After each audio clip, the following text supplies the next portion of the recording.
خودت میخوای بری خاطرشی، اما دلت میسوزه تظاهر میکنی عاشقمی.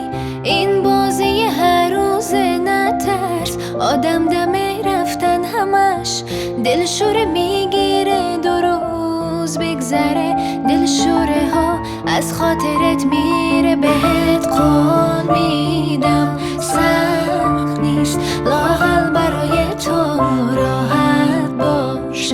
دورم از تو و دنیای تو راحت باش.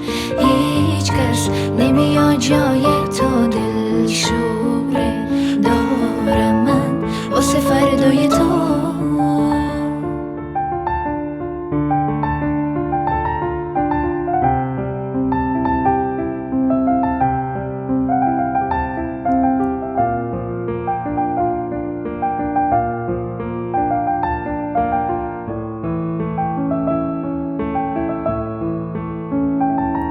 از عشق هر چیزی که بشناسم و از من گرفتی، تو باقی مونده.